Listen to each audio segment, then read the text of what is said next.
In this episode, I will be doing a dramatic reading of a Teenage Mutant Ninja Turtles children's book, so please, stick around.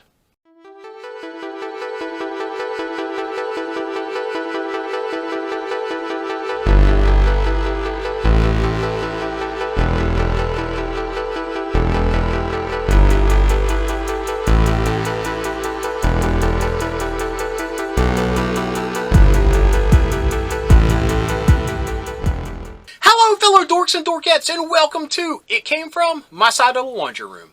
My name's Rob, and in this episode, I will be doing a dramatic reading of Teenage Mutant Ninja Turtles and the Final Lesson.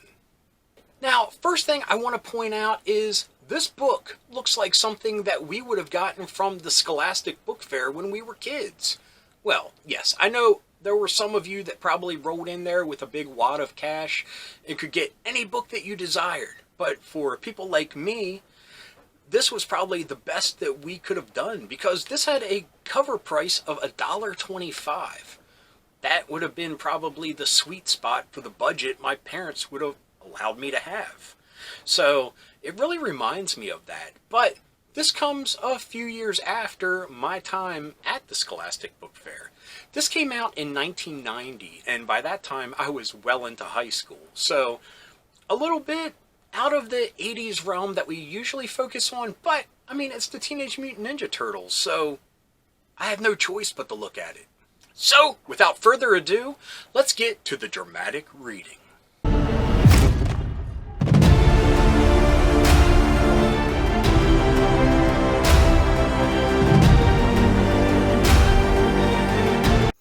Okay, folks, here we go. Teenage Mutant Ninja Turtles, the Final Lesson. And look at this cover. I mean, we got the Turtle Brothers ganging up on Leonardo. And where's his eyes? Where's his bandana backwards? I guess we'll have to read and see. Because I would hate to think that this is a misprint on the cover of probably a very popular book. So let us dive in. Here we have Teenage Mutant Ninja Turtles, The Final Lesson by Astrid Holm, illustrated by Frank Mede. Forgive me if I pronounced that wrong, but based on the TMNT characters and comic book created by Kevin Eastman and Peter Laird.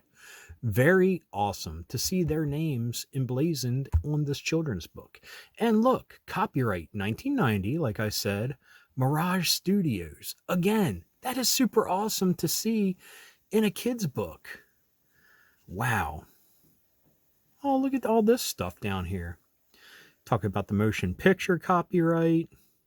Let's talk about trademark of Mirage Studios, blah, blah, blah. Based on an episode, Teenage Mutant Ninja Turtles, the movie story.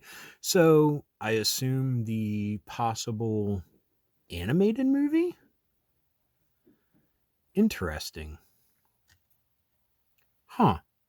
I saw Motion Picture Company and I'm thinking the live action movie, but it might be an animated miniseries movie.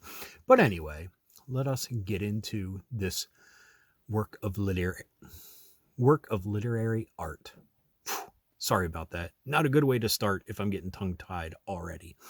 Anyway, here we go. Returning to their sewer home one evening, the Teenage Mutant Ninja Turtles, Michelangelo, Donatello, Leonardo, and Raphael, discovered that their master Splinter was missing. It looked as if he had been taken captive, but where? And by whom? So, what do we do now? Asked Raphael. Splinter's out there. I know Splinter's out there, dude, said Leonardo, but as ninjas, we've got to practice invisibility. We can't search the whole city for him.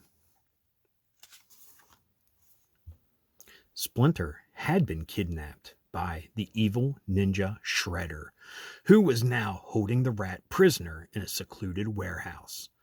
The Shredder was furious at the Turtles. They had stopped his gang from committing a crime. He wanted to put an end to their meddling now. Who are these turtle freaks? Demanded Shredder. And who are you? Splinter remained silent. You will answer, said Shredder. Pretty cool picture. Meanwhile, the Turtles went to seek advice from their friend, April O'Neil, a TV news reporter. Raphael didn't feel like talking. Instead, he sat on the roof of April's building and watched the city below. He didn't know that he was being watched by some of Shredder's gang. Raphael was caught off guard. The gang surrounded the turtle and dragged him to the edge of the roof. Okay, backtrack. This is a children's book interpretation of the live action movie? So that's pretty interesting. I wonder what they cut out and what they added, but we shall keep going. Here's the Foot Clan. They look pretty cool. Raphael. Something's up. I mean, they're not giving him like pupils. It's just, just weird looking. Dead eyes. Crash! Raphael came flying through April's living room skylight window. He lay very still. Crash, crash, crash! Shredder's gang followed, smashing the rest of the windows. The thugs were armed with heavy battle axes. As they swung them at the turtles, their weapons tore up huge chunks of floor. The room began to creak. Here we go. April. Snap! The floor collapsed, and the turtles, April, and Shredder's gang fell into the store below, April's apartment. When the dust cleared, the turtles saw more thugs entering the store from the street. There are too many of them, shouted Leonardo. We've got to get out of here. Over here, guys, April cried. She had pulled some boxes away from the wall to reveal a small door. This freight elevator leads to a back alley. Michelangelo held back the thugs with his nunchucks while Leonardo, Donatello, and April dragged Raphael into the elevator. Safely inside, April fished some car keys out of her pocket. I have a place we can go, she said softly. April took the turtles to her country farmhouse. With care, Raphael slowly recovered, but the turtles were still filled with despair. They each spent their days alone, puttering around the farm and countryside. They did anything to keep from thinking about what was bothering them all. So where's Casey Jones? And then, one morning, Michelangelo could stand his pain no longer. He set out to find Leonardo, who was meditating in the woods. I can't stand this, Leo, said Michelangelo to his brother. I'm sick with guilt. We did everything that Splinter taught us to do. We failed him. I know, said Leonardo. And now, with him gone, Leonardo looked down at the ground. He never taught us what to do without him. Time passed slowly. Each day, Leonardo would sit in the woods and meditate on what he was most worried about, Splinter. And then one day, when he was about to return to the farmhouse, he heard his name being whispered. Leonardo! It was Splinter's voice. Leonardo ran wildly through the woods and burst into the house where the other turtles and April were gathered. He's alive! Splinter's alive! Leonardo shouted. The turtles and April looked at each other with concern. Donatello approached his brother and put his hand on his shoulder. We know, Leo. Of course he is. We all think he's alive. Leonardo threw Donatello's hand from his shoulder. I don't think, he said, and he took a deep breath. I know. That night, the turtles gathered around a bonfire in the woods. Now, do what I told you, Leonardo explained. Everyone, close their eyes and concentrate. Concentrate hard. The turtles meditated together. The night was quiet and still, and from out of the flames there began to appear an image of Splinter. I am proud of you, my sons, he said. The turtles gasped but continued to concentrate. Tonight you have learned the final and greatest truth of the ninja, that ultimate mastery comes not of the body, but of the mind. Together. There's nothing your four minds cannot accomplish. Help one another. Remember the force that binds us, that brought me here tonight, that which I return with my final words. I love you, my sons. The image disappeared. The turtles sat in silence, filled with new hope. Early the next morning, the turtles began to practice their fighting technique. "Stop trying to overpower each other," said Leonardo. "Remember what Splinter said." Michelangelo and Raphael lowered their weapons. "But this is how we always fight," said Michelangelo. Leonardo stood between the two. "All right, look," he said as he turned his mask around till his eyes were covered. He drew his katana and stood ready to fight. "Okay, now attack me, all three of you." "Come on, Leo," said Raphael. "You'll get hurt." Leonardo lashed out with the flat side of his sword and whacked Raphael on the arm. "Come on," he said. "Knock it off, Leo, that hurt," said Raphael. Leonardo whacked him again. "Come on," he shouted. Raphael was angry. "I'm warning you, Leo." Leo whacked him again, harder. That did it. Raphael drew his sai and jumped at his brother. But Leo struck first, easily knocking the sai from Raphael's hand. A surprise, Raphael drew his other sai and motioned for his brothers to join him. "Let's teach him a lesson," joked Raphael.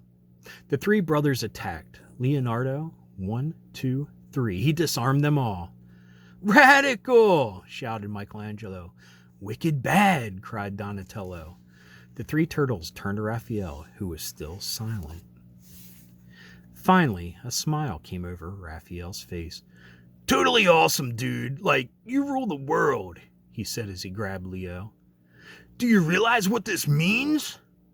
"I do," said Leo as he turned around his mask. "It means we've learned our final lesson. It's time to start doing what we believe we can do, like finding Splinter." Wow. So, I assume this is but a part of a bigger story.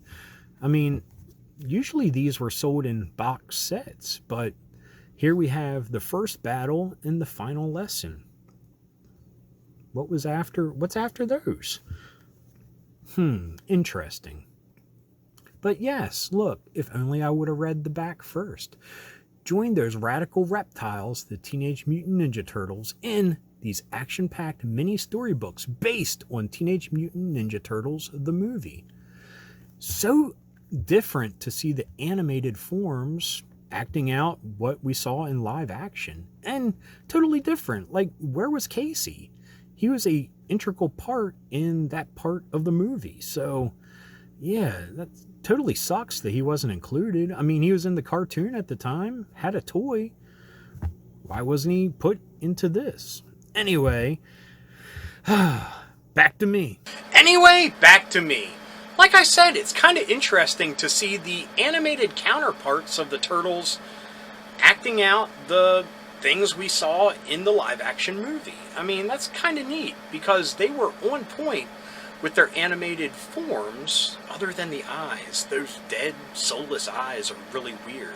But, like, the Splinter model that they used is exactly like the animated version, and to be honest, I really dig that version of Splinter. So, I hate to say it, but I kind of want to find the other parts to this story, because it just feels kind of lame to have the book that's probably in the middle of a trilogy of books. Who knows? There are only 2 advertised on the back of the book, and one of them was the one that we just read, so who knows? And who knows if it's something that can be found online. So I'm interested to dive in and take a look to see if I can find them, and how far removed are they from the $1.25 original price. Anyway, I hope you enjoyed this dramatic reading of Teenage Mutant Ninja Turtles, The Final Lesson. So, if you did enjoy this episode, please give me a thumbs up. If you got something to say, please leave a comment. I love reading them, and I love getting back to everybody.